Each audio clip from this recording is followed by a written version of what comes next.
কমলা আর মাল্টা চাষে লাভবান হচ্ছে মৌলভীবাজারের চাষিরা। আবহাওয়া অনুকূলে থাকায় ভালো ফলনের আশা করছে তারা। লাভজনক ফল দুটি চাষে পরামর্শ সহ সার্বিক সহযোগিতার আশ্বাস দিয়েছে স্থানীয় কৃষি বিভাগ। মৌলভীবাজার থেকে চৌধুরী ভাস্কর হোমের তথ্যচিত্রে জানাচ্ছেন নাদিরা সুলতানা। নগদের সর্বোচ্চ বার 167 টাকা রিচার্জে পাবেন 1 লাখ টাকা পুরস্কার। আরো আছে প্রতি সপ্তাহে পুরস্কার ও ক্যাশব্যাক। সবগুলো তো নিতাম বানু।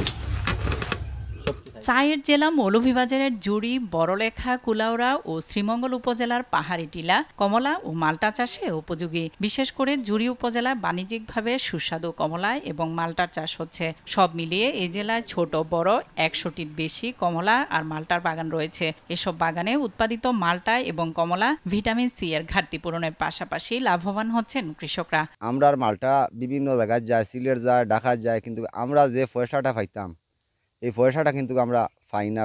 পাইকাররা বেশি পয়সা পাইলে। আর আমরা মালটাটা খুব স্বাদ, খুব মিষ্টি। আমরা মালটাটা ভালো ফলন পাচ্ছি এবং আমি মূলত উদ্বুদ্ধ হয়েছি জুড়ির অন্যান্য কৃষকদের থেকে। জুড়ির আরও কৃষক আছে যারা মালটা চাষ করছে এবং দিন দিন দেখছি আমরা এই মালটার চাহিদা মার্কেটে বাড়ছে এবং মালটার চাষেও মানুষ আগ্রহ হচ্ছে।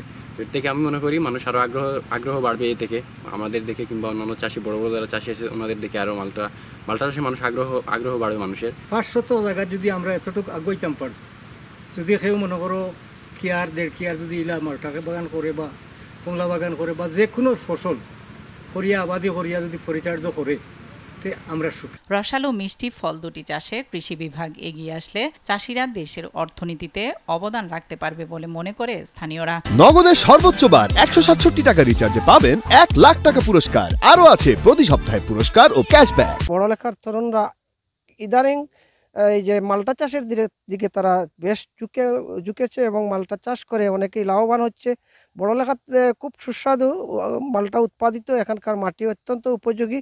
যদি সরকারি বা কৃষি বিভাগ আর একটু এগিয়ে আসে এবং পৃষ্ঠপোষকতা করে তাদেরকে বিভিন্ন প্রশিক্ষণ এবং তাদের সচেতনতা, চাষ পদ্ধতি, আধুনিক চাষ পদ্ধতির প্রশিক্ষণ দেয়, তাহলে ওই মাল্টা চাষই বড়লেখার কিন্তু অর্থনীতি বিশাল একটা অবদান রাখতে পারবে এবং এই যে বেকারত্ব দূর হবে। বিশেষ করে তরুণরা যদি প্রবাস গমনতা থেকে তারা এই মাল্টা চাষের দিকে তাদেরকে ঝুঁকানো যায়, তাদেরকে আকৃষ্ট করা যায়, তাহলে এই দেশের পুষ্টির যে একটা বড় ধরনের অভাব, এইটা ঘাটতি পূরণ হবে এবং অর্থনৈতিকভাবে বড়লেখা এবং আপনার হচ্ছে গিয়ে তরুণ সমাজ উপকৃত হবে, লাভবান হবে। বিদেশ আসছিলাম, বিদেশ তো নিয়ে আসার পর আমি মাল্টা চাষে বড়লেখা কৃষি অফিসের তত্ত্বাবধানে আমি মাল্টা চাষে আগ্রহী হই। আজকে 6 বছর রানিং আমার মাল্টা হারভেস্টিংয়ের। আর আমার দেখা দেখি বড়লেখাত অনেক কৃষক মাল্টা চাষে আগ্রহী হয়েছেন, অনেক কৃষকও লাভবান হয়েছেন, আমিও লাভবান হয়েছি। কমলা এবং মাল্টা চাষে সহযোগিতার কথা জানান কৃষি কর্মকর্তা। আমরা উপজেলা থেকে সর্বোচ্চ সহযোগিতা করছি, চারা, সার, বীজ, কিভাবে চারা লাগাবে সবগুলো এবং এখানে স্প্রে মেশিন আমরা দিয়ে থাকি। জেলার পাহাড়ি জনপদে 142 হেক্টর জমিতে কমলা এবং মাল্টার চাষ হয়েছে। নাদিরা সুলতানা, RTV।